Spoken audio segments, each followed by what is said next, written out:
Poor little girl with a baby in her arms begs a young billionaire to adopt her little brother. What he does is unbelievable. Thursday afternoon started like any other for Silas Martinez. He left the office at 3:30, tie already loosened, thinking about the following week's meeting with the Japanese investors. The September sun beat down on the streets of Chicago, and he decided to walk to the parking garage instead of calling his driver. The air was cooler than it had been in recent days, a light breeze coming in from the lake. 2 blocks later, he stopped at the traffic light on Michigan Avenue. That's when she appeared. A little girl with dark brown hair and big almond-shaped eyes. She couldn't have been more than 5 years old. She was carrying a baby in her arms that she could barely support. The girl was too small for that weight, but she held her little brother with a determination that caught his attention. Silas looked around, searching for a responsible adult. Nothing. Just the normal city bustle, hurried pedestrians, honking cars, the constant noise of downtown. The girl approached him with hesitant steps, as if unsure whether she should bother him. "Mister." Her voice came out softly, almost a whisper. "Excuse me, mister." Silas looked down.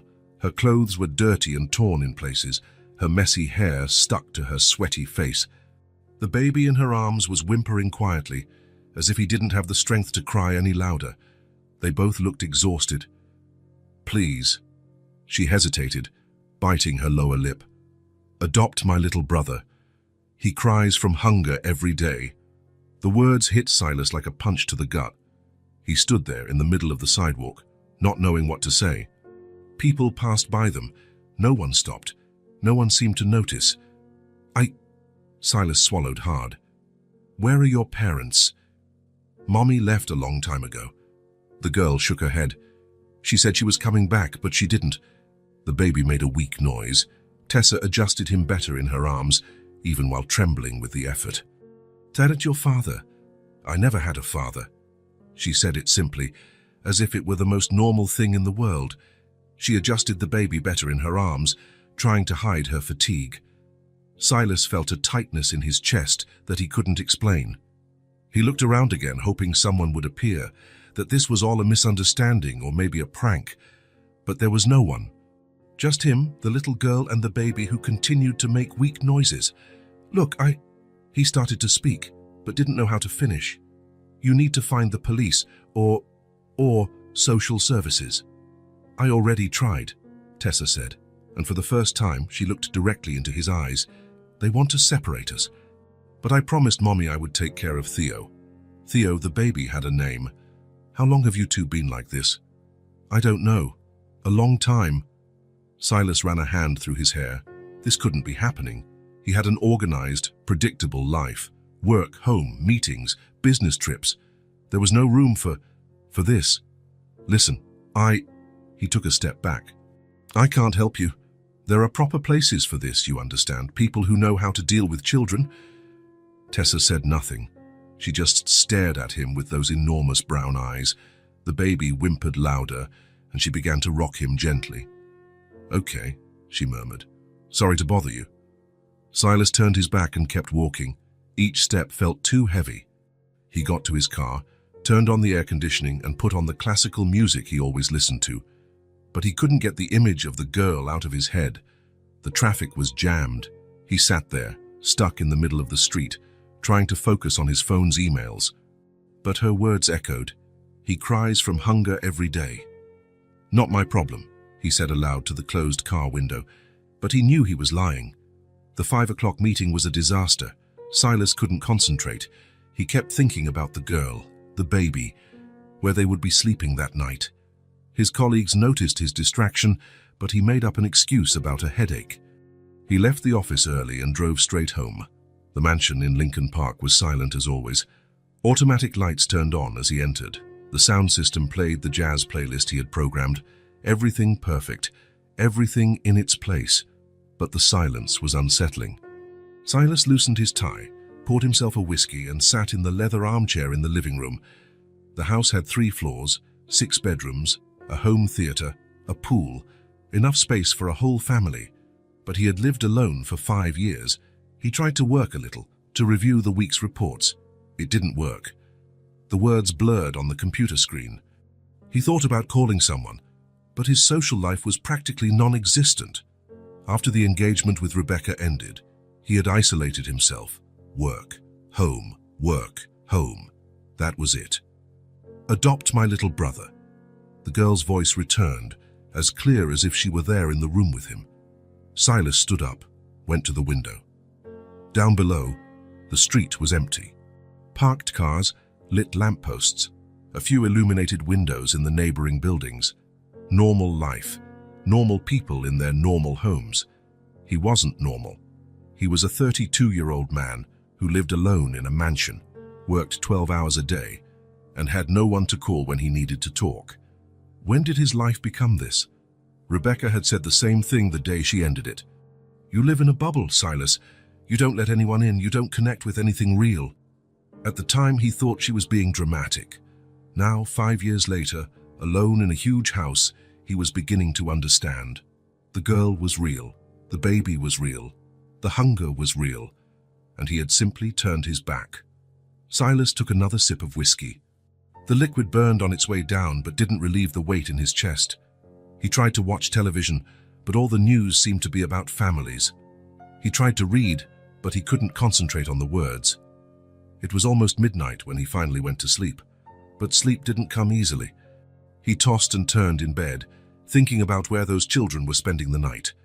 It was cold for the time of year. He had noticed that when he got out of the car. Did they have shelter? Had they eaten anything? Were they scared? The last question made him sit up in bed. Of course they were scared. A 5-year-old girl alone with a baby, without food, without a home, without anyone. How could they not be scared?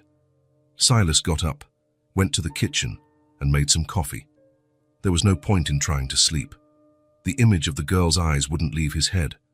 He sat at the kitchen counter until the sun came up, drinking coffee and trying to understand what was happening to him. He had never been an emotional person. He could always separate other people's problems from his own life. That's how it worked in the business world. That's how he had managed to build everything he had. But something that afternoon had changed. Maybe it was the way the girl held the baby, as if he were the most important thing in the world. Maybe it was the simple way she had asked for help, without drama, without tears. Or maybe it was just the fact that, for the first time in years, someone had truly needed him. Not his money, not his company, not his influence. Him. When the sun had fully risen, Silas made a decision he couldn't even explain to himself. He put on casual clothes, something he rarely did on a weekday, and left the house. He drove downtown, to the same place where he had found the children. He didn't know if they would still be there. He didn't know what he would say if they were. He just knew he had to go back. He parked 2 blocks away and walked slowly. The morning was busy, people going to work, stores opening. Everything normal, until he saw the cardboard box. It was leaning against a wall, between a pharmacy and a clothing store. From a distance, it looked like trash. But as he got closer, he saw 2 dark heads sticking out from inside. They were sleeping. Tessa had her arm around the baby, protecting him from the wind. They both looked exhausted, as if they hadn't rested properly. There was a thin blanket over them, torn in a few places. Silas stood there watching. The girl seemed even smaller, sleeping, more fragile. The baby made little noises, as if he were dreaming. How had 2 children ended up like this? Where were the responsible adults? How had society failed so badly that a 5-year-old girl was taking care of a baby on the street all by herself? He had no answers. He only knew he couldn't walk away again. He crouched down near the box. Tessa woke up first, blinking a few times before her eyes focused on him. When she recognized him, she didn't seem surprised, just tired. "Hi," she said softly so as not to wake the baby. "Hi," Silas replied. "Did you sleep well?" She shrugged. "Theo cried a lot last night. I think he's hungry." As if on cue, the baby opened his eyes and began to whimper. Tessa sat up, adjusted him on her lap and began to rock him gently. "Shh, Theo. It's okay, little brother." Silas watched the scene, feeling something strange in his chest. The girl cared for the baby with a naturalness he had never seen. It seemed instinctive, as if it were the most important thing in the world. "How old is Theo?" he asked. 8 months, Tessa answered, still rocking her brother. He already knew how to crawl before we came to the street. Now there's no space. 8 months. The baby was 8 months old and living in a cardboard box. Tessa, Silas hesitated. Do you want to come with me? She stopped rocking the baby and looked directly at him. Where to? To my house. You can take a shower, eat something, and then? The question caught him off guard. And then what? He hadn't thought about that. He hadn't thought about anything beyond the fact that he couldn't leave 2 children sleeping in a box on the street. I don't know, he admitted. But for today, you can stay somewhere safe. Tessa was silent for a moment, looking at her brother on her lap. Theo had stopped crying and was looking at Silas with curiosity. Okay, she said finally, but if you change your mind, you can bring us back. I know how to take care of him. Silas felt a lump in his throat. A 5-year-old girl talking about taking care of a baby, as if it were the most normal thing in the world. I'm not going to change my mind, he said, and at that moment, he believed it. He helped Tessa get up, held the blanket while she adjusted Theo in her arms. They walked slowly to the car. Silas opened the back door, helped the girl get in, and placed the baby on her lap. Seatbelt, he said automatically. Tessa fastened the seatbelt, holding Theo carefully. Silas settled into the driver's seat and started the car.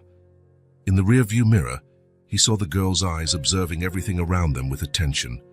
As he drove through the bustling city streets, his mind wouldn't stop racing. I shouldn't have gotten involved. This isn't my problem.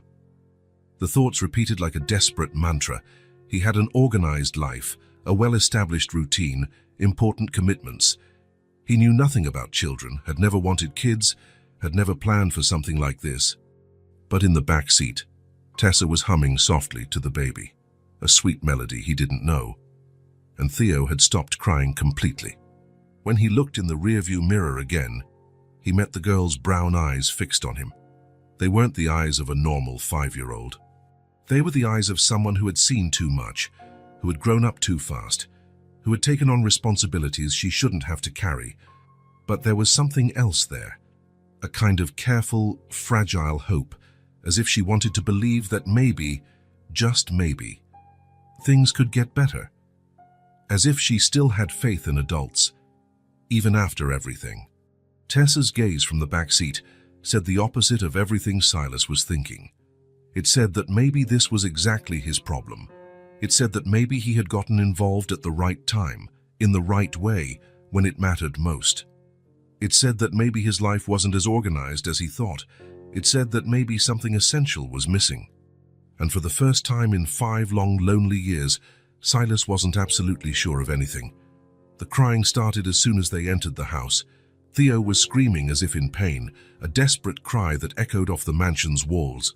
Silas stood frozen in the entryway, holding the keys, not knowing what to do. The sound was deafening. It penetrated his bones, made his head throb. "Is he okay?" he asked, raising his voice over the noise. Tessa rocked her brother in her arms, trying to calm him, but Theo only cried harder. Tears streamed down the baby's red face, and he squirmed in his sister's arms. "He gets like this when he's hungry," Tessa explained, but her voice was tired. "Or when he's scared." Silas ran a hand through his hair. Hunger. Of course. When was the last time they had eaten? He hadn't even thought about it in the car. "Is there something he eats?" he asked, feeling completely lost. "Milk. But..." Tessa hesitated. "We don't have money to buy it." "Right. Milk. Babies drink milk." Silas knew this, in theory. But what kind of milk? How to prepare it? How much to give? He had no idea. Theo kept crying, the sound getting sharper. Silas began to feel desperation rise in his chest. This was a mistake. A huge mistake. He didn't know how to care for children. He had no experience, and he wasn't prepared for this. "Maybe," he started, but stopped. Maybe what? Maybe he should take them back to the street. The thought made him feel sick. Tessa sat on the living room floor, settled Theo on her lap, and began to make gentle movements with him. The baby continued to cry, but she didn't seem as desperate as Silas. "Shh, Theo." Her voice was sweet, patient. "I'm here. Mommy will come back. So don't cry, okay?" Silas stopped pacing and watched. Tessa was talking to her brother as if he could understand every word. Her manner was natural, loving, as if it were the most normal thing in the world. "Look, little brother," she continued, running her small hand through the baby's hair. "We're in a real house now. It has a roof, a warm floor. You'll see. Everything will be okay." Theo's crying subsided a little. It didn't stop, but it became less desperate. "Want me to sing that song you like?" Tessa asked, and began to hum a simple melody. Silas watched, fascinated and disturbed at the same time. The girl was 5 years old, 5. He could barely handle his own anxiety. And she was there, caring for a baby with a patience he had never seen in any adult. "How do you know how to do that?" he asked, unable to hide the admiration in his voice. Tessa glanced at him for a second, then returned her attention to her brother. "I've always taken care of him," she said simply, "almost since he was born. Mummy was always very tired, so I helped. I've always taken care of him. A 5-year-old girl had always taken care of a baby." Silas felt something churn in his stomach. "And your mother? Where is she now?" "I don't know." Tessa shook her head, continuing to hum. "One day she left and never came back. It's been a while now. A while now." As if it were normal, as if mothers just disappeared and 5-year-old daughters took on the responsibility of caring for their baby brothers. Theo stopped crying. Not completely, but the sound diminished to a low whimper. Tessa smiled, relieved. "There, little brother, you're better now, aren't you?" Silas couldn't stop staring. The way she spoke to Theo, how she held him, how she knew exactly what to do. She was too mature, too protective, too loving for a child her age. "Tessa," he said, crouching down next to the two of them, "are you hungry too?" She nodded, but didn't stop rocking her brother. "I'm going to order something for you to eat," Silas said, getting up and grabbing his phone. "And milk for Theo." He called a nearby restaurant for delivery, ordering sandwiches, soup, fruit. Then he called the pharmacy and ordered infant formula. As he spoke on the phone, he watched Tessa caring for her brother. She had laid Theo on the couch and was making funny faces at him. The baby had stopped crying completely and was trying to smile. When he hung up, Silas sat in the armchair across from them. The house was different with them there, not silent like always. It had life. "The food will be here in about 20 minutes, he said. "Thank you," Tessa murmured, not taking her eyes off her brother. They sat in silence for a while. Theo made little noises, as if trying to talk to his sister. Tessa responded to each sound, as if she understood perfectly what he wanted to say. Silas watched it all, trying to process what was happening. A few hours ago, his biggest worry was the meeting with the investors. Now he had 2 children in his living room, one of them a baby crying from hunger. How had he gotten to this point? The food arrived along with the items from the pharmacy. Silas prepared the formula following the instructions on the package, trying not to show that he had no idea what he was doing. Tessa ate slowly, as if not wanting to waste anything. Theo drank the entire bottle and finally seemed satisfied. "He'll sleep now," Tessa said, adjusting her brother on the couch. "When he eats, he gets sleepy. And you, aren't you tired?" "I am," she admitted, "but I have to take care of him." "Tessa," Silas hesitated, "you don't have to do everything by yourself. Not anymore." She looked at him with those serious brown eyes. "But if I don't take care of him, who will?" The question hit Silas like a punch. Who will take care of him? Of course she thought that way. For how long had she been the only person responsible for her brother? "I'll hire someone," he said, deciding on the spot. "A nanny. Someone who understands babies." "A nanny?" Tessa seemed confused. "A person who takes care of children. It's her job. And will she take good care of Theo?" "She will," Silas promised, hoping he was right. Tessa nodded, but didn't seem entirely convinced. She continued to watch her brother sleep, as if not wanting to take her eyes off him for even a second. Silas picked up his laptop and started searching for nanny agencies. He had no idea what to look for, what qualifications were important, how much it cost. Everything was new, scary. But as he typed, something deeply unsettled him. It wasn't just the responsibility of the children or the fear of not knowing how to care for them. It was something deeper, more disturbing. He looked at Tessa, who had rested her head on the arm of the sofa and was almost asleep, but still watching over Theo, 5 years old and already more of a mother than many adult women he knew.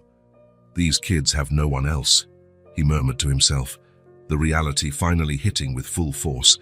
No one, no relatives, no family friends, no support network. Just the two of them, abandoned in the world, depending on each other to survive, and now depending on him. Silas closed the laptop, feeling the weight of responsibility settle on his shoulders. He hadn't asked for this, hadn't planned for it, wasn't prepared. But there they were, two children who had no one else in the world but him. The idea was terrifying and, at the same time, strangely comforting. Because the truth was, he didn't have anyone either, not really. He had colleagues, acquaintances, people on his schedule, but no one who truly cared, no one who would miss him if he disappeared. Maybe they were all orphans, each in their own way. He looked again at Tessa and Theo sleeping on the sofa in his living room, and for the first time since bringing them home, he didn't feel panic. He felt something he couldn't name, something warm and scary at the same time. He felt that maybe, for the first time in years, he wasn't completely alone. Silas parked in the garage after 3 hours in the most tedious meeting of his life. The Japanese investors had questioned every comma in the report, every projection, every minute detail of the project. He was exhausted and had a headache, but when he opened the front door, he stopped. There was noise. Not the usual silence that always greeted him, that emptiness that echoed through the empty hallways. There was the sound of life coming from the living room. Laughter, a high-pitched voice saying something he couldn't understand, and another, older voice responding patiently. The nanny, Carmen, her 50-year-old woman he had hired 2 days ago, after interviewing 5 candidates. She seemed to know what she was doing, had good references, experience with babies. But even so, Silas still felt lost when he came home. He took off his tie and walked slowly towards the living room. The sounds became clearer. Tessa laughing at something, Theo making those baby noises he was starting to recognize, Carmen speaking in Spanish. When he reached the entrance of the living room, he stopped again. The house had changed. They weren't big changes, nothing drastic, but everything seemed different. The Persian rug that was always perfectly aligned was crooked, with some toys scattered on top. Colorful blocks, a teddy bear, some children's books he didn't remember buying. Theo was on the floor, on a sort of padded mat, trying to crawl towards a red ball. Tessa was sitting next to him, clapping and encouraging him. "Go, Theo, you can do it." "Get the ball." The baby struggled, moving his little legs, determined to reach the toy. When he finally managed to touch the ball, Tessa celebrated as if he had won an Olympic medal. "You did it. My brother is the smartest in the world." Carmen was folding small clothes on the sofa, smiling at the girl's excitement. When she saw Silas standing in the doorway, she waved.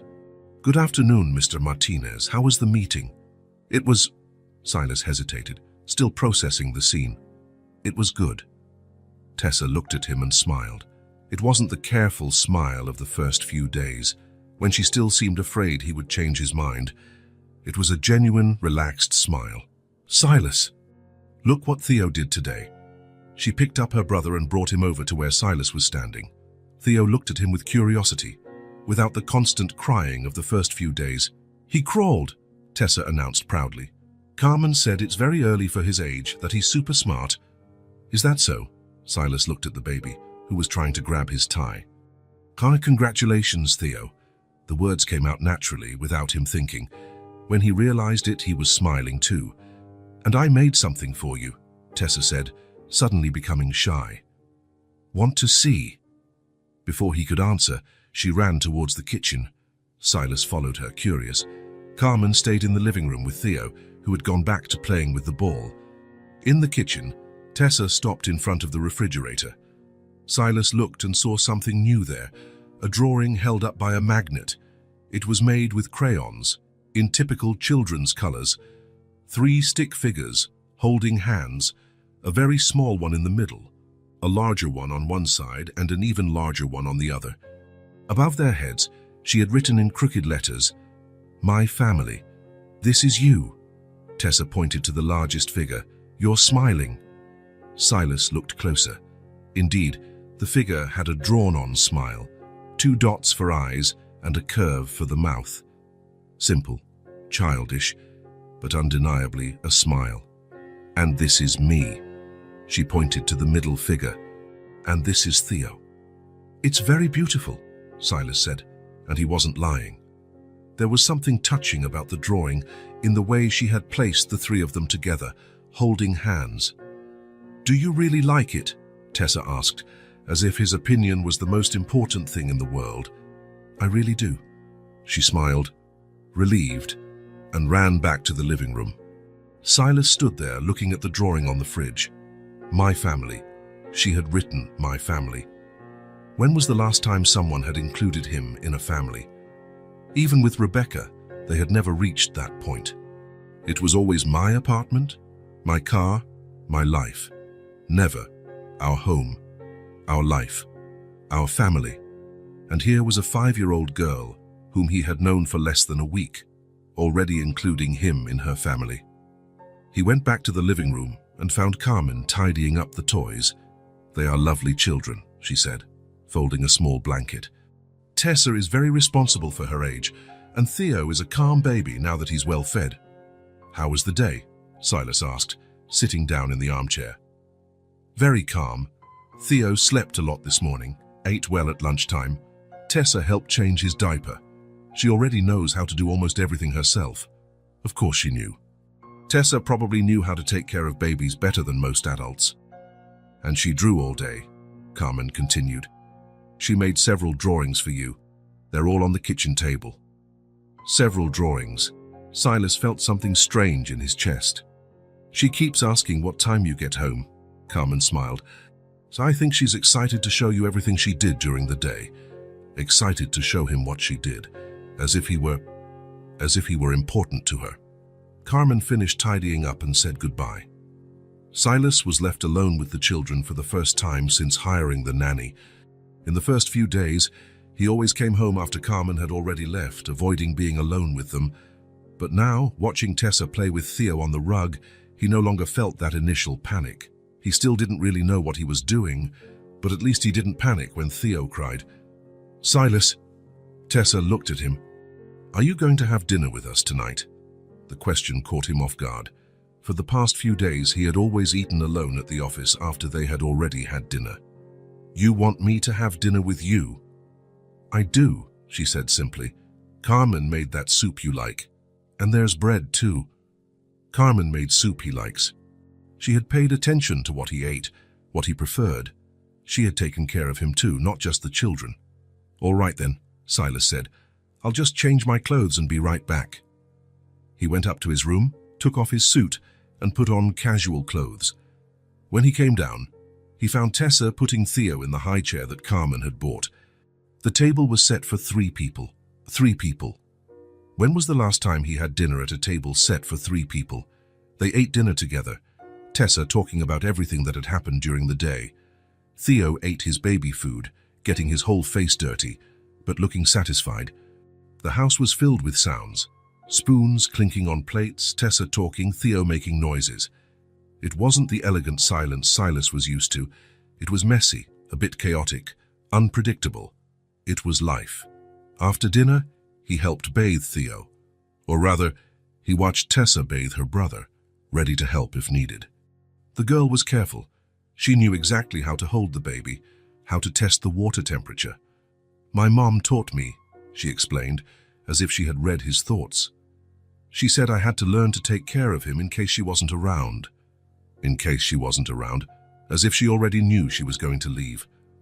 After the bath, Tessa put Theo to sleep, singing softly. Silas stood at the bedroom door watching. The scene was so natural, so full of love, that he felt almost like an intruder. When Theo finally fell asleep, Tessa slowly left the room, closing the door carefully. "He'll sleep through the night now," she said, proud of her work. "You did very well."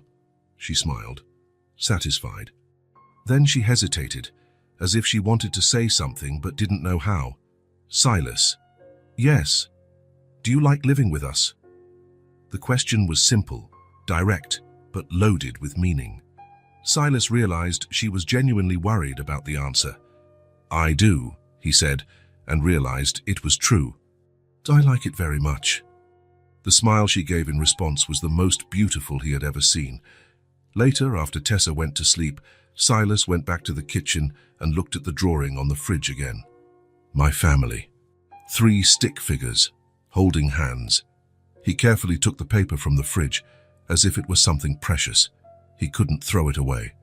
He couldn't even leave it there, where anyone visiting the house could see it. He went up to his office and opened his desk drawer.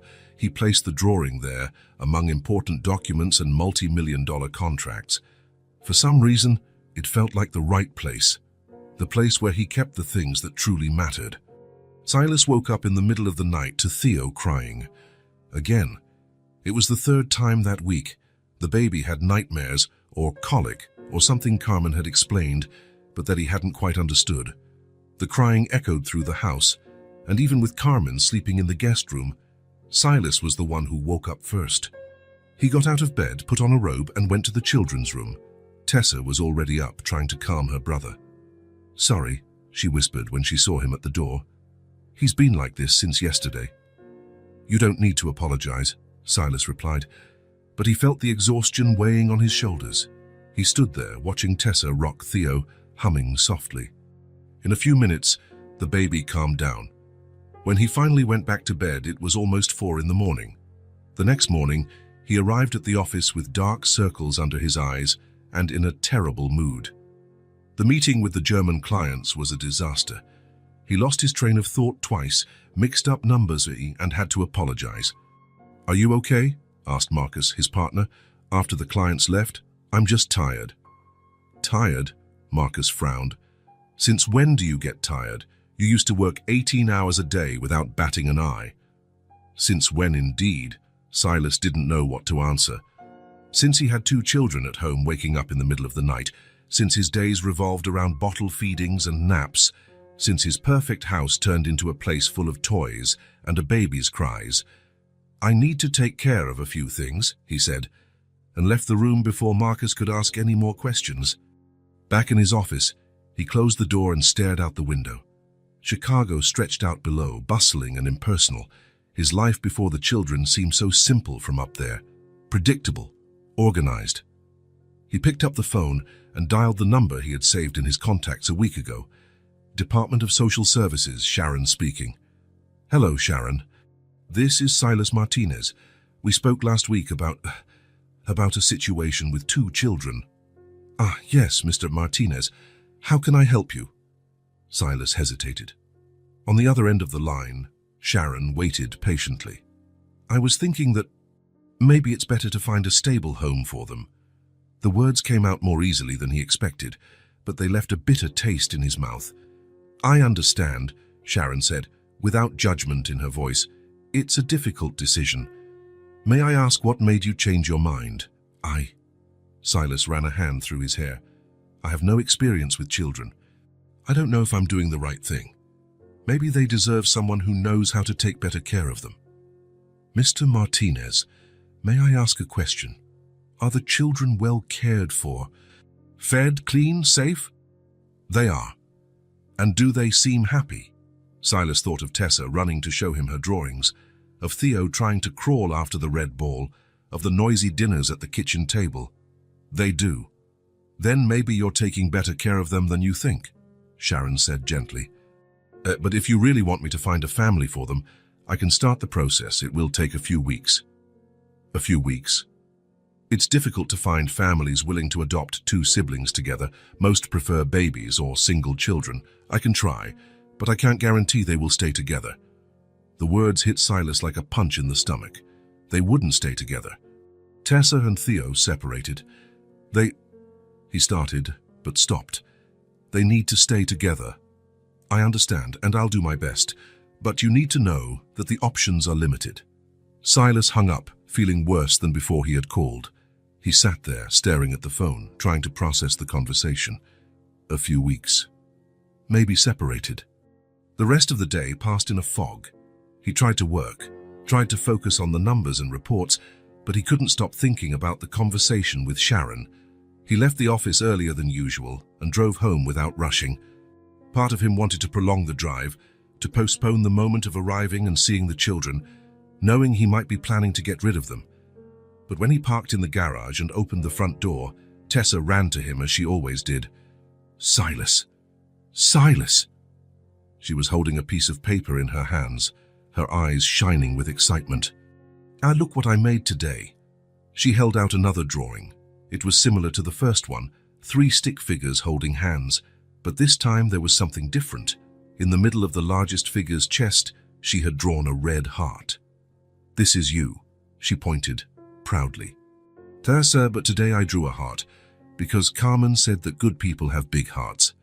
Silas looked at the drawing, feeling something heavy form in his chest. "Tessa, and do you know why I did this?" she continued, not waiting for an answer.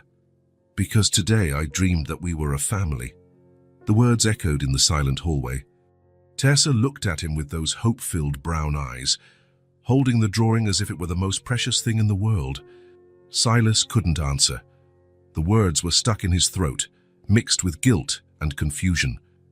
He took the drawing from her small hands, feeling the thin paper between his fingers. "Do you like it?" Tessa asked, suddenly uncertain.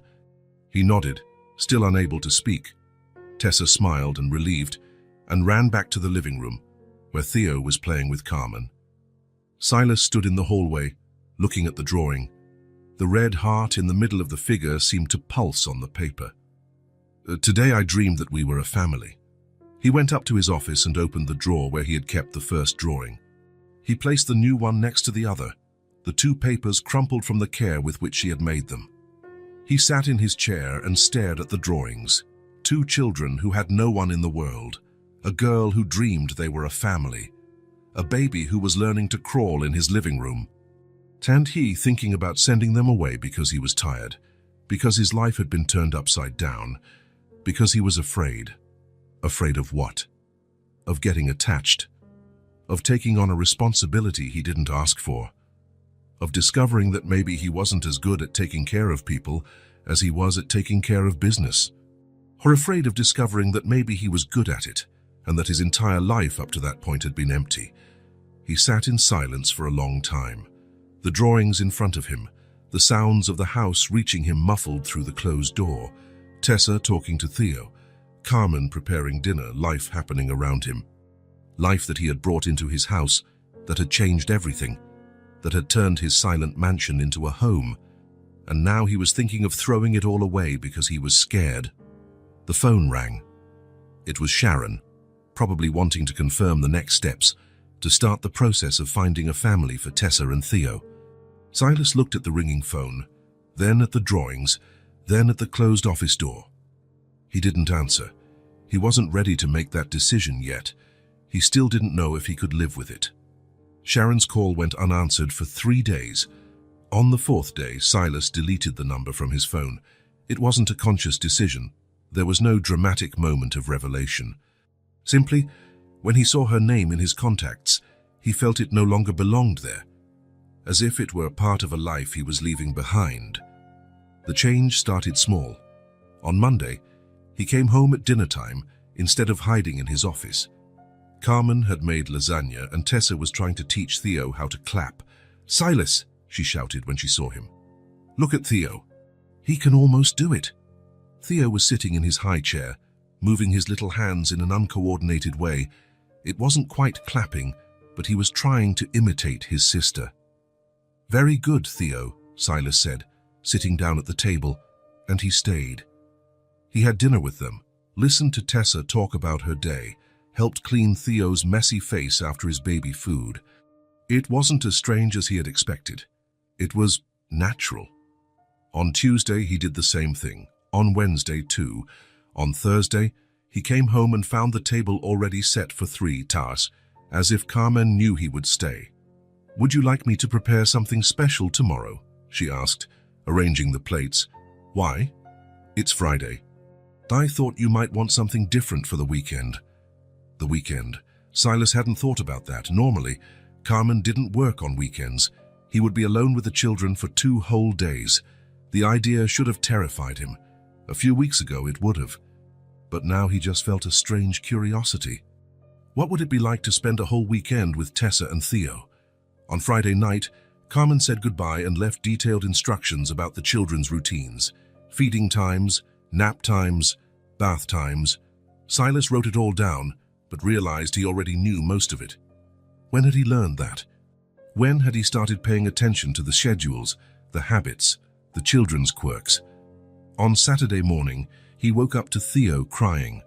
But this time it wasn't a cry of desperation. It was the cry he was learning to recognize: hunger. Simple as that. He prepared the bottle, changed the diaper, put Theo in his crib while he woke Tessa up. Everything flowed naturally, without the panic of the first few days. "Good morning." Tessa appeared in the kitchen with messy hair, still in her pajamas. "Good morning. Want pancakes?" "You know how to make pancakes?" Silas hesitated. Actually, he didn't, but he had seen Carmen make them a few times. "Let's find out together." It was a disaster. The first batch burned. The second was raw in the middle. The third stuck to the pan. But Tessa laughed at every failed attempt, and even Theo seemed to find the chaos in the kitchen amusing. "I think we'll have to eat cereal," Silas said, looking at the mess. "That's okay," Tessa shrugged. "It was fun trying." Fun. When was the last time he had fun cooking? When was the last time he had fun, period? They spent the whole day together. They played in the backyard, watched cartoons on television, made a tent with sheets in the living room. Theo crawled all over the house, exploring every corner with curiosity. At night, after their bath, Silas helped put Theo in his crib. The baby was tired from the full day, yawning and rubbing his little eyes. "He'll fall asleep quickly today," Tessa said, arranging her brother's blanket. They stood there for a few minutes, watching Theo fall asleep. The baby's breathing became deeper, more regular. His little face relaxed, his hands opened. "He's growing," Silas murmured. "He is," Tessa agreed. Carmen said he'll start talking soon. Babies talk at 10 months and he's already 9. 9 months. Theo was 9 months old and was there, in Silas's house, growing, learning new things, as if this was his place. "Silas," Tessa said softly, so as not to wake her brother. "Yes?" "Did you ever want to have a family?" The question came out of nowhere, direct as her questions always were. Silas looked at her, then at the sleeping baby. "I did. Once." "And what happened?" Silas hesitated. He had never talked about Rebecca with anyone, let alone a child. But there was something in the way Tessa asked, without judgment, just genuine curiosity. "I was engaged," he began slowly. "We had plans, a house on the beach, 2 kids, a golden retriever, everything planned, everything perfect. But she cheated on me." The words came out more easily than he expected. "With my best friend, actually. I found out 3 weeks before the wedding." Tessa said nothing, just continued watching Theo sleep. "After that, I promised myself I would never get involved with anyone again. I promised that starting a family wasn't for me, that I would focus only on work, only on myself." Silas paused, took a deep breath. "Until I met you two. Until you met us. You made my hardened heart smile again." Tessa looked at him, her brown eyes serious in the dim light of the room. "Why did your heart harden?" "Because it hurts less that way," Silas admitted. "When you don't care about anyone, no one can hurt you. But no one can make you happy either." The observation was simple, childish on the surface, but carried a wisdom that caught Silas off guard. A 5-year-old girl had understood something it took him years to realize. "That's true," he said. "I think I had forgotten what it was like to be happy." Tessa moved slowly and rested her head on his shoulder.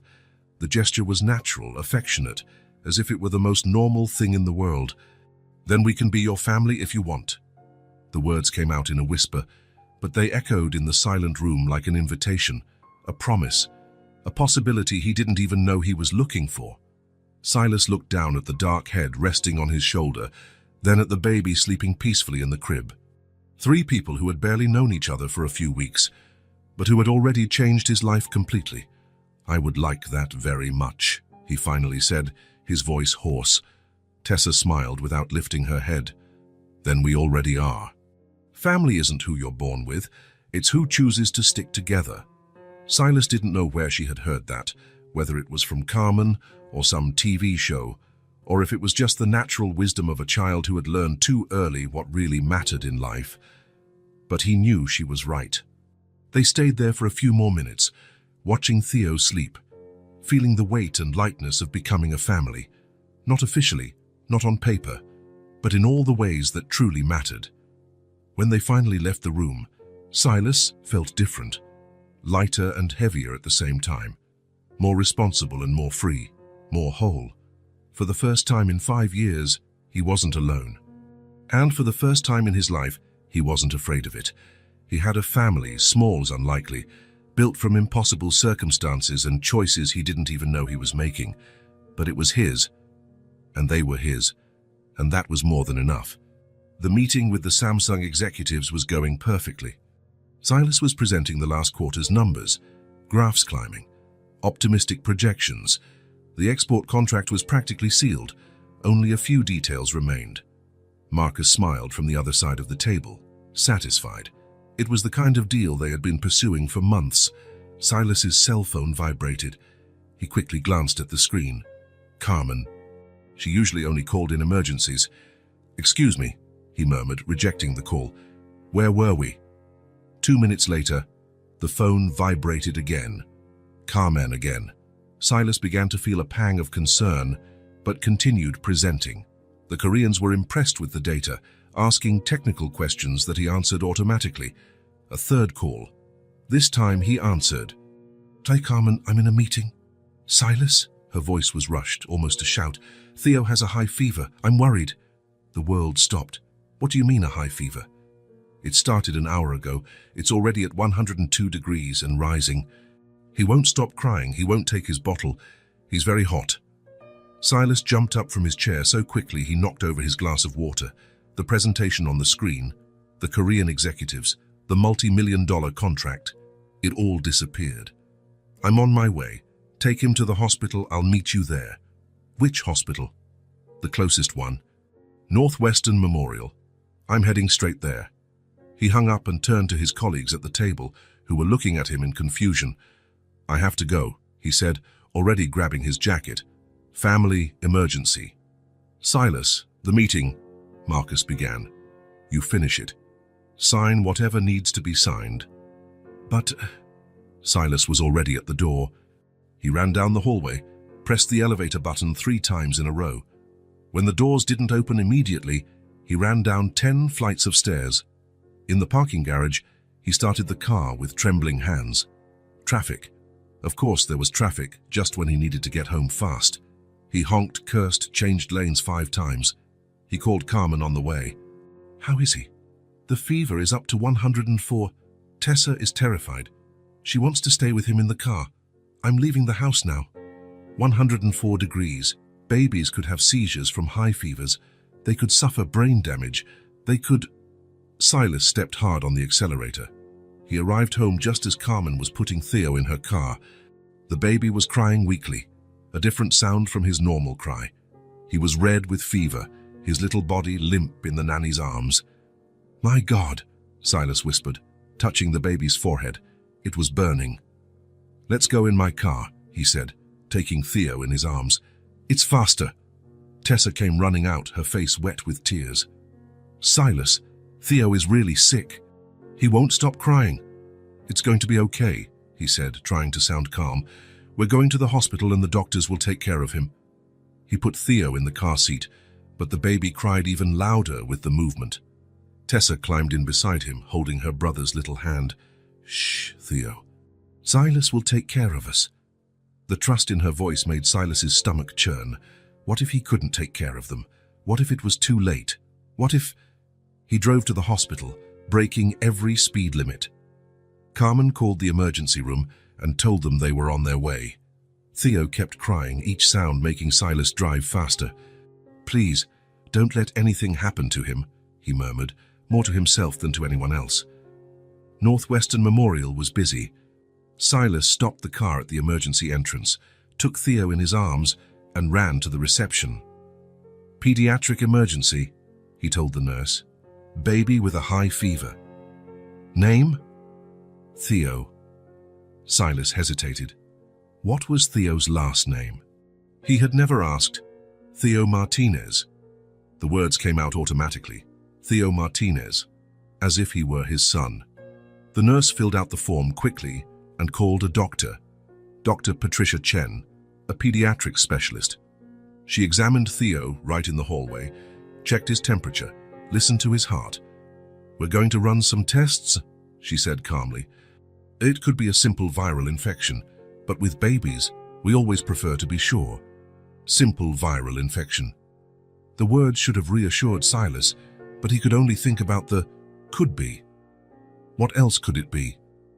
They took Theo to an examination room. Silas and Tessa waited in the white hallway. Carmen had gone to park the car and buy water. Is he going to be okay? Tessa asked, looking through the window of the room where the doctors were examining Theo. He will, Silas said, pulling her onto his lap. The doctors here are very good. Tessa rested her head on his shoulder, tired from crying. In a few minutes, she was asleep.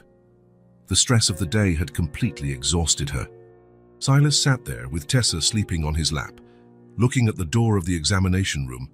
The hospital noises echoed around them, beeping machines, low conversations of nurses, the cries of other children, and it was there in that cold, white hallway that he felt a fear he had never known before.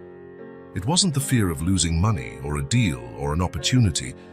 It was the fear of losing someone he loved, the fear that Theo wouldn't be okay, that something serious was happening to the baby who had become the center of his life without him even realizing it. When had it happened? When had Theo stopped being the child he was temporarily caring for and become his son, Joy? When had Tessa stopped being the girl who needed help and become his daughter? He looked down at Tessa's head sleeping on his shoulder. She trusted him completely. She believed he would fix everything, that he would take care of her and her brother.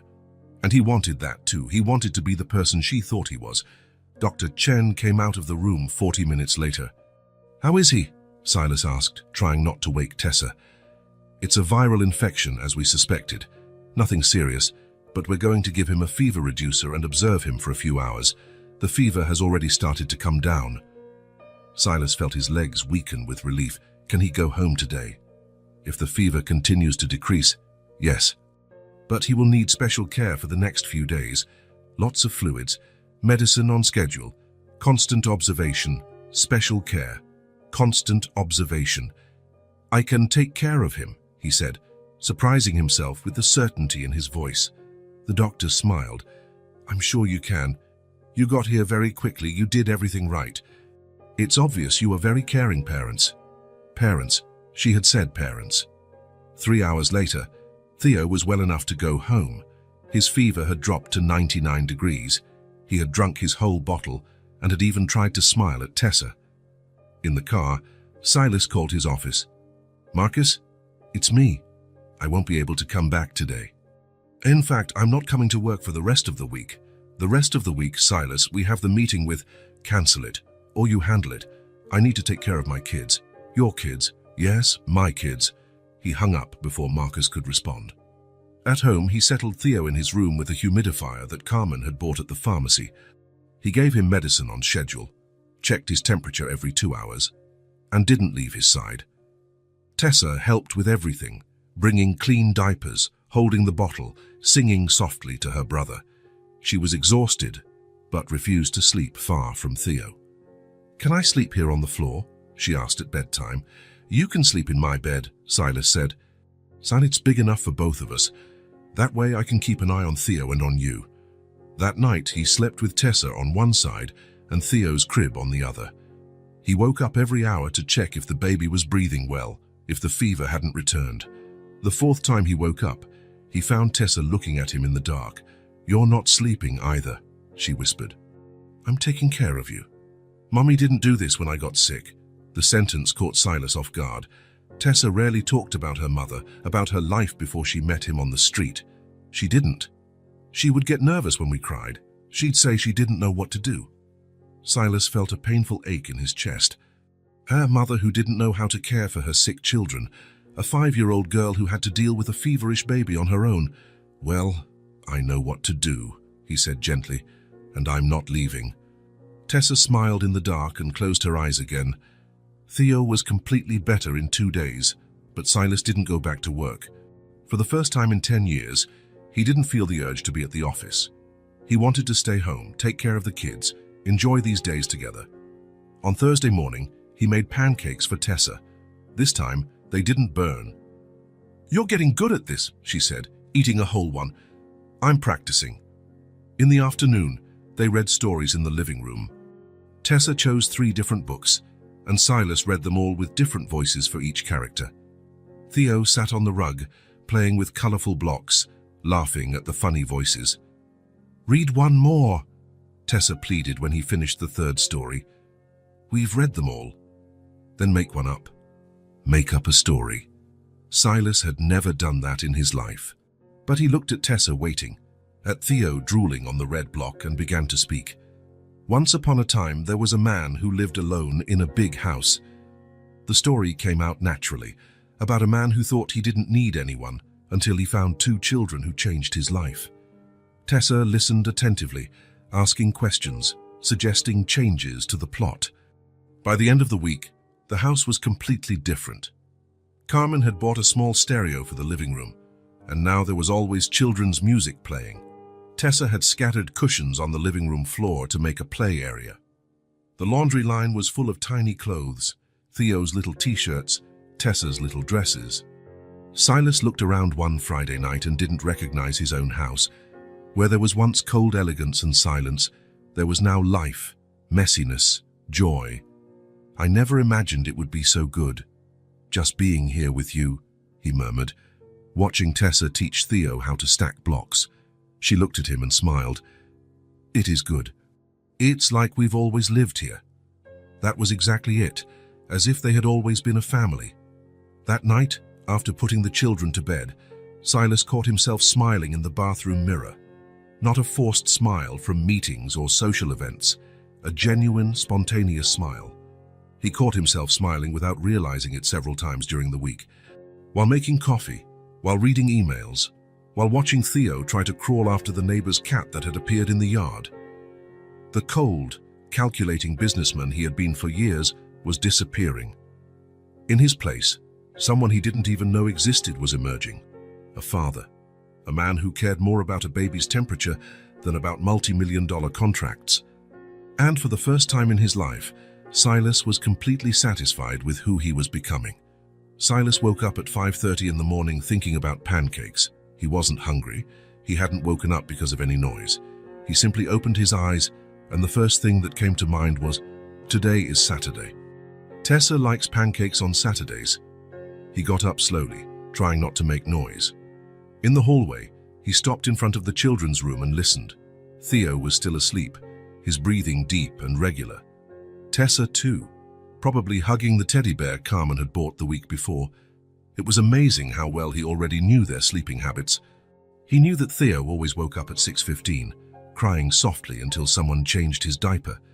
He knew that Tessa was sleepy in the morning but became energetic after breakfast.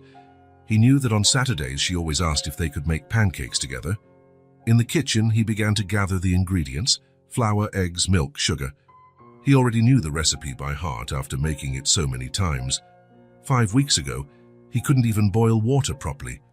Now he was planning a special breakfast because he knew it made Tessa happy. When had that happened? When did his mornings stop starting with urgent emails and start with planning children's meals? He prepared the batter, heated the pan. While he waited, he picked up his phone to check his messages. He had 15 unread emails, 3 missed calls from Marcus, 2 messages from the office about a problem with suppliers. He glanced at everything quickly and put the phone away. Nothing that couldn't wait until Monday or Tuesday, maybe Wednesday. When did work stop being the priority? When did he stop compulsively checking emails at 5 in the morning and start worrying more about not burning pancakes? The first batch came out perfect, golden, fluffy, just the way Tessa liked it. Silas smiled, satisfied. Carmen always said he was getting better in the kitchen. In fact, he was getting better at many things. He changed diapers without disgust, knew how to prepare a bottle at the right temperature, could calm Theo when he cried. "Silas?" Tessa's sleepy voice came from the stairs. "Are you making pancakes?" "I am. Good morning, princess." "Good morning," she ran down, still in her pajamas, hair messy. "Can I help?" "Of course." "You can flip the next one." Tessa climbed onto the stool that now permanently sat next to the stove. Silas guided her small hand to flip the pancake without getting burned. It was their ritual, something that had emerged naturally after a few weeks. "I did it," she shouted as the pancake landed perfectly in the pan. "Very good. You're becoming a chef." Theo woke up with the noise and started to whimper. Silas automatically went to get him, changed his diaper, and brought him to the kitchen. The baby sat in his high chair watching them cook, making his happy noises. "Theo, look!" Tessa showed him the pancake. "I made it." The baby clapped his hands and laughed. In the last few days, he had started to really clap. Not just the uncoordinated movements from before. It was a small achievement, but one that filled Silas with pride as if it were the greatest victory in the world. "He's almost talking," Tessa said, giving a small piece of pancake to her brother. "Carmen said it will be soon. Yesterday he was making da-da-da sounds all afternoon." "What do you think his first word will be?" Silas asked, sitting at the table with them. "Say," Tessa said confidently, "which is my name," or "Las, which is yours." Silas smiled. In recent days, Theo had started making sounds that really seemed like syllables. "Fa-ma-ma-ma, ah-ho-da-da-da, ah-oh-ba-ba-ba." Carmen said it was normal that he was experimenting with his voice, but Silas paid attention to every sound, trying to identify the first real word. He wanted to be there when it happened. He wanted to be the first person to hear Theo speak. He had even left some meetings early last week because Carmen said the baby was almost there. When did it become so important for him to be present for all the children's important moments? When did missing a first word start to seem more crucial than closing a $2 million deal? After breakfast, Tessa ran to her room to get her new drawings. She had made 3 the day before while Silas was working in his home office. It was another one of their rituals. She would save the day's drawings to show him when he got home. "This one is our house," she showed the first one. "Look, it has windows, a door, a chimney, and this garden with flowers that Carmen planted." It was a typical child's drawing. A square house, a triangular roof, a yellow sun in the corner. But she had drawn 3 figures in front of the house, holding hands, their family. And this one is us at the park. The second drawing showed stick figures on a seesaw. "You said you were going to take us to the park today." Had he said that? Silas tried to remember. "Oh, yes. On Thursday, when Tessa asked if she could play outside, and he said that on Saturday he would take her and Theo to the park. A casual promise he didn't even remember making.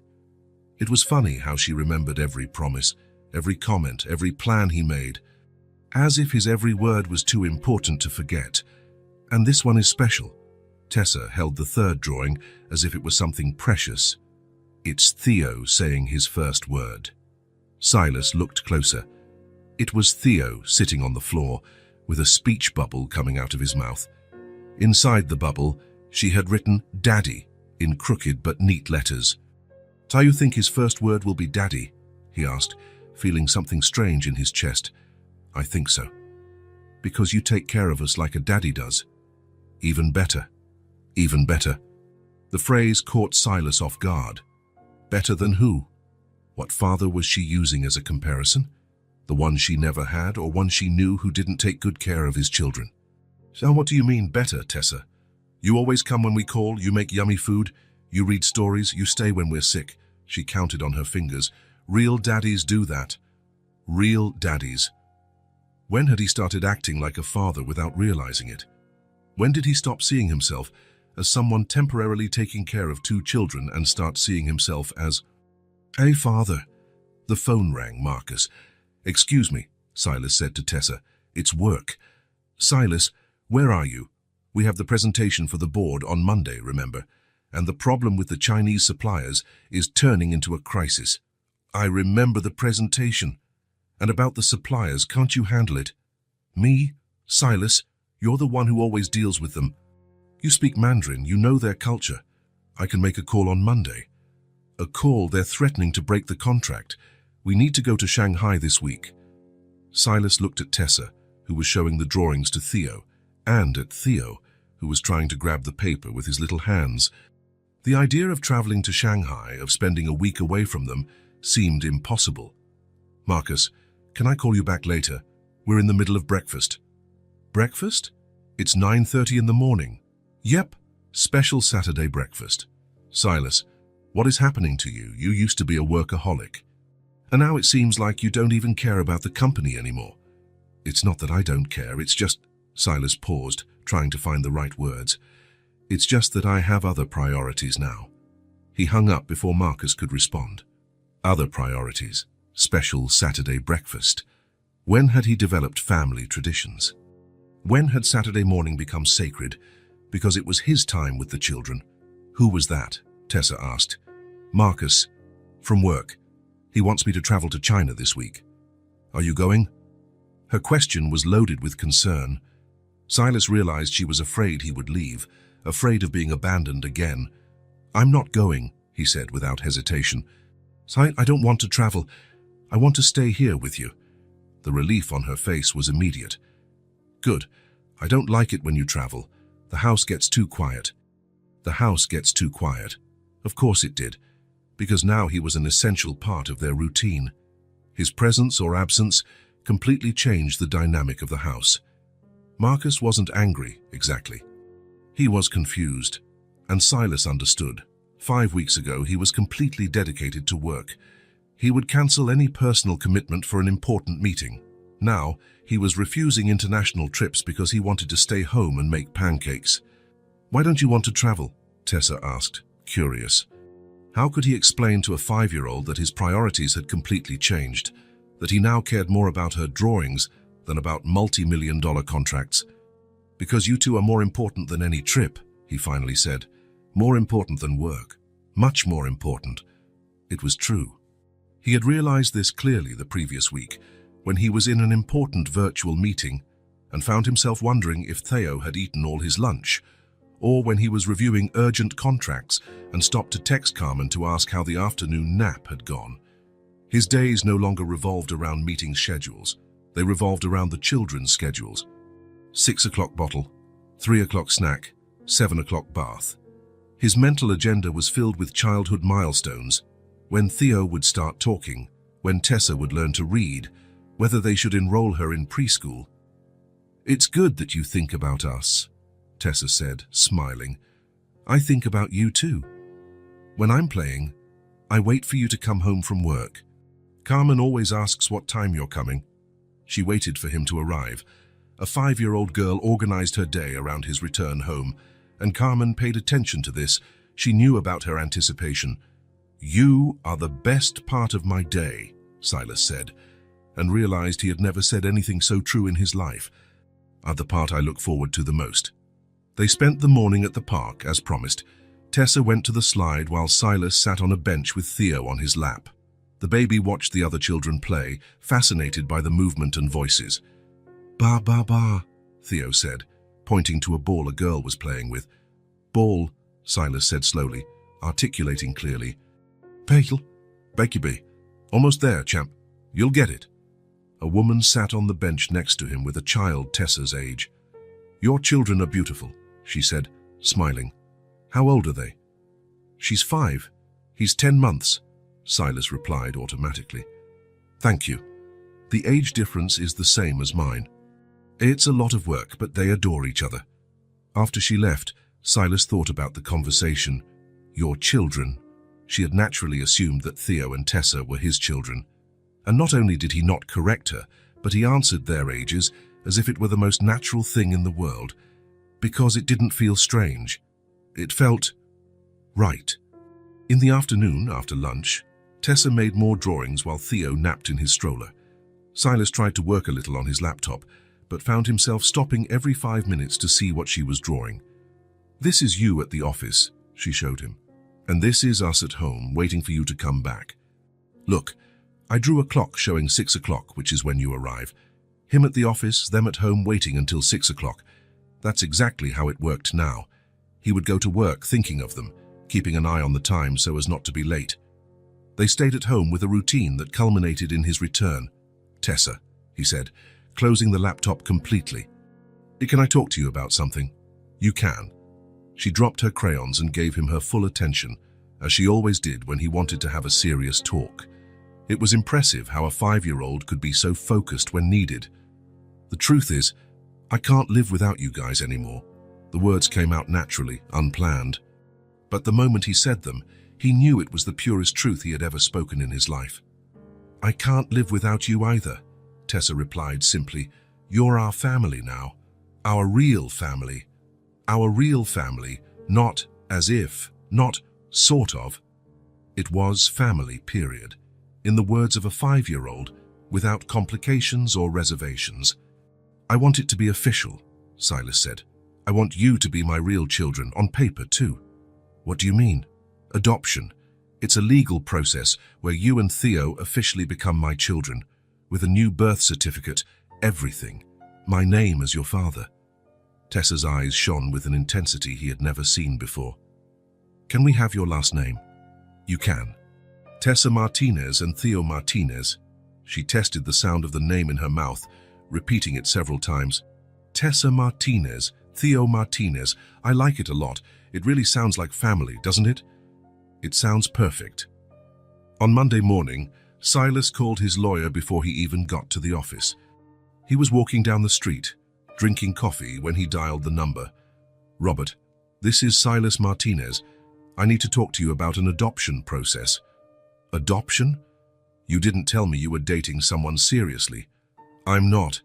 It's 2 children I've been taking care of for a few weeks. I want to legally adopt them." "I see. It's a complex process, but possible. Do you want to schedule a meeting to discuss the details?" "I do, as soon as possible. Today, if possible." "You seem very decided. I can see you today at 3 in the afternoon." "Perfect."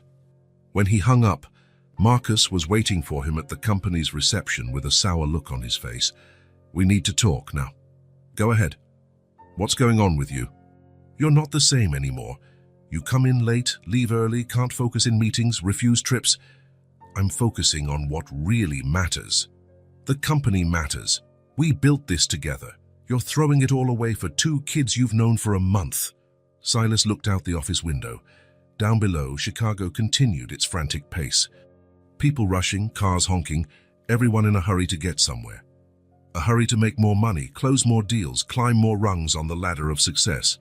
5 weeks ago, he was one of those people, always running, always in a hurry, always focused on the next deal, the next contract, the next million. Now his hurry was different. He wanted to finish his workday quickly to get home in time for dinner. He wanted to be there when Theo said his first word. He wanted to help Tessa with her drawings. He wanted to be part of their routine, their lives. "Marcus," he said, turning to his partner, "it just doesn't make sense to live without them anymore." "Without who?" "My children, Tessa and Theo." "Silas, you've known them for 5 weeks." 5 weeks. And they've been the 5 most important weeks of my life. The only 5 weeks where I truly understood what it means to have a reason to live. Marcus shook his head, exasperated. "You can't make decisions based on emotion. This isn't how you've always worked. You've always been rational, calculating. Maybe that's exactly the problem. Maybe I've worked my whole life the wrong way. Maybe I've wasted 30 years focusing on the wrong things." Marcus left, slamming the door. Silas didn't care. He knew that eventually his partner would understand, or he wouldn't. But it wouldn't change anything. In the afternoon, at the meeting with Robert, Silas explained the whole situation. The lawyer asked detailed questions, took notes, explained each step of the process. "It will take a few months," Robert said. "We need to verify that the children really have no other relatives, conduct psychological evaluations, home visits, hearings." "How long exactly?" "Between 6 months and a year, depending on the circumstances. And it will be expensive. We're talking about at least $50,000. $50,000. Silas spent more than that on wine per year. Money is not an issue." "Are you sure about this decision?" Robert asked, leaning forward. Adoption is irreversible. Once the process is finalized, you will be legally responsible for these children until they turn 18. Education, health, everything. 18 years. Tessa was 5. Theo was 10 months. He would be responsible for them for the next 17 years. 17 years of parent-teacher conferences, childhood illnesses, adolescence, college. The idea should have scared him. A few months ago, it would have. Now, it seemed like the most natural thing in the world. "There's two. It's the most certain decision I've ever made in my entire life," he said without a second's hesitation. And it was true. More certain than starting the company.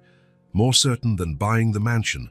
More certain than any investment he had ever made, any deal he had ever closed.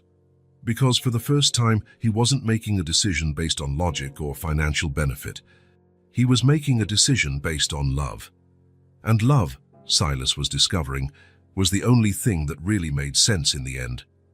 The phone call came on a Thursday at 2 in the afternoon. "Mr. Martinez." Robert's voice was different, more excited than usual. "I have good news. The paperwork has been approved. The adoption can be finalized next week." Silas stopped what he was doing immediately. He was reviewing a contract, but the words on the screen lost all meaning. "Next week?" "Tuesday, at 10 in the morning. The judge will sign the final documents. The children will need to be present. But it's just a formality. Everything has already been approved." 8 months. 8 months of paperwork, interviews, home visits, psychological evaluations. 8 months waiting for someone to decide if he was fit to be the father of the children he had already considered his own for so long. And now it was ending. "Thank you, Robert. Thank you so much for everything. Congratulations, Silas. You're going to be an excellent father." When he hung up, Silas stood in his office for a few minutes, processing the news. Tuesday. In 5 days, Tessa and Theo would officially be his children. He arrived home earlier than usual. Carmen was in the kitchen preparing the afternoon snack. Theo was crawling on the floor chasing a little blue truck. Tessa was drawing at the table. "You're home early today," Carmen commented, smiling. "I have important news." Tessa looked at him, always attentive when he spoke seriously. "What news?" Silas crouched down to be at her level. Theo crawled over to him and propped himself up on his pant leg, trying to stand. "The adoption was approved. On Tuesday, you will officially be my children." Tessa dropped her crayon and her eyes widened. "For real? For real? Tuesday morning, we'll go to the courthouse, the judge will sign some papers, and that's it. You'll have my last name, a new birth certificate, everything." "Tessa Martinez and Theo Martinez," she said softly, testing the names again. "Exactly." Carmen smiled, moved. Over the last few months, she had become more than a nanny. She was part of the family too, the grandmother the children never had. "This is wonderful," she said, wiping her hands on her apron. "I'll make a special cake for Tuesday." In the following days, Silas found himself nervous in a way he couldn't explain. There was no doubt about the decision, no regret. But the officialization seemed to make everything more real, more definitive. On Monday night, after putting Theo to bed, he found Tessa in the living room flipping through a storybook. "Tessa?" he called softly. "Hi. Can I sit with you?" She made room on the sofa. Silas sat down beside her, but soon realized he wanted to do this the right way. He stood up and knelt on the floor in front of her. Tessa was surprised by the formality of the gesture. "Silas, I wanted to ask you an important question," he began, feeling his heart beat faster. "Tomorrow, when we go to the courthouse, it will be official. But before that, I need to know." He paused, took a deep breath. For months, other people had decided if he could be a father. Social workers, psychologists, judges. But the only opinion that really mattered was hers. "Will you let me be your father?" The question came out simply, directly. But it carried months of insecurity, of hope, of a love he was still learning to express. Tessa looked at him for a long moment, her brown eyes filled with tears, but she was smiling. "You already are my father," she said, her voice choked with emotion. "But I want to be sure it's what you want, that it's not just because you have no other choice. The tears began to stream down her face. Tessa leaned forward and hugged his neck tightly. "You changed my life," she whispered in his ear. "I thought family wasn't for me, but now I can't see myself without you." Silas felt his own eyes welling up with tears. He hugged her back tightly, as if he wanted to protect her from everything that had happened before he appeared in her life. "I can't see myself without you either," he murmured. They stayed embraced for a while, without saying anything. It was the most important moment of his life, more significant than any contract he had ever signed, any deal he had ever closed. "Tomorrow we're going to be a real family on paper too," Tessa said when they separated. "We are already a real family. The paper is just to make it official." On Tuesday morning, they dressed with care. Silas put on a suit. Tessa wore the blue dress Carmen had bought especially for the occasion. And Theo wore a tiny formal outfit that made him look like a baby executive. The courthouse was an imposing building in downtown Chicago. Walking up the stairs with the two children felt like a historic moment, as if they were entering a new phase of their lives. The hearing was quick and formal. The judge, an older man with gray hair, reviewed the documents, asked a few routine questions, and signed the papers. "Congratulations, Mr. Martinez," he said, handing over the new birth certificates. "It is now official. Tessa Martinez and Theo Martinez are legally your children." Silas looked at the certificates. Father's name, Silas Edward Martinez. Mother's name, left blank. Children, Tessa Sofia Martinez, age 5. Theo Gabriel Martinez, age 11 months. It was real. It was written on paper, stamped official. They were a family. On the way out of the courthouse, Carmen was waiting for them with a camera. She took several photos on the building's steps, Silas holding the certificates, Tessa hugging him, Theo in his arms making a face at the camera. "First official photo of the Martinez family," Carmen said, moved. At home, she had prepared a small but elaborate party. A chocolate cake with Martinez family, written in blue icing, balloons, soft music playing on the stereo. "You didn't have to do all this," Silas said, but he was visibly emotional. "Of course I did. It's a special day." They ate cake in the living room, Tessa telling Theo about what had happened at the courthouse, even though she knew he didn't understand. The baby was more interested in spreading icing on his high chair, but seemed happy with the festivities. The music played softly, nothing too lively. It was an intimate family celebration, true joy, without ostentation. "Can I call Marcus and tell him?" Tessa asked after the cake. "You can," Silas said, laughing. In the last few months, Marcus had gotten used to his changes and had even developed an affection for the children. While Tessa was talking on the phone, Silas observed the scene. Theo had managed to crawl to the sofa and was trying to climb up. In the last few days, he had become more adventurous, exploring every corner of the house. "Da da da," Theo said, looking at him. "Hey, champ," Silas replied automatically. "Da da." Something about the way he said it made Silas pay more attention. It wasn't the random da-da-da as usual. It was more focused, directed. "Tessa," he called. "Come here." She hung up the phone and came over. "What is it?" "Listen to Theo." They watched. Theo looked directly at Silas and said clearly, "Dada." Tessa screamed with excitement. "He said it. He said daddy." "Well, almost daddy." Carmen came running from the kitchen. "What happened?" "Theo said his first word," Tessa explained. "He said, Dada," looking at Silas. The first word, on the day of the adoption. Silas felt the timing couldn't have been more perfect. "Say it again, Theo," Tessa pleaded. "Say, Dada." "Dada," Theo repeated, clapping his hands. It was official in every possible way now, on paper and in the heart. That night, after all the day's excitement, the house was calmer. Carmen had gone home, the cake was put away, the balloons still decorated the living room. Silas was bathing Theo when he heard Tessa singing in her room. It was a melody he didn't know, sweet and soft. "Sleep, my little brother, sleep in peace. Tomorrow there's more play, tomorrow there's more." He finished the bath quickly and went to watch. Tessa was sitting on her bed, still in her blue dress, singing to her teddy bear as if it were Theo sleeping. "What's that song?" he asked softly. "I made it up," she said. "It's for when he can't sleep. It always works." "It's beautiful. Mommy used to sing to us, but I forgot her song, so I made up a new one." Silas put Theo in his crib. The baby was tired from the full day and fell asleep almost immediately. Tessa continued to hum softly, more to herself than to anyone else. He sat in the armchair in the room and watched them both. Theo sleeping peacefully, his breathing deep and regular. Tessa getting ready for bed but still singing her invented song. His children. Officially, legally, his children. "I didn't know being a father was what was missing in my life," he murmured, more to himself. Tessa heard him. "I didn't know having a father was what was missing in mine either," she said, smiling. "But now it makes sense. Everything makes sense." She was right. Everything made sense now.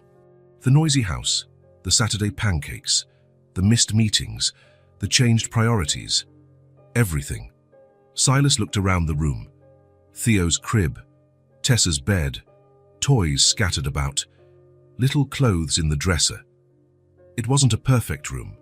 It was always a bit messy, always with something out of place. They weren't a perfect family. Tessa still woke up sometimes with nightmares about her mother. Theo still cried when he was teething. Silas still felt lost in some situations, still learning to be a father day by day. But they were real, they were true, they were his, and he was theirs. And finally, they were a family, officially, legally, and most importantly, in the heart. The Martinez family. If this story touched your heart, subscribe to the channel and turn on notifications so you don't miss the next ones. Leave a like because it helps this story get recommended to more people. See you in the next story.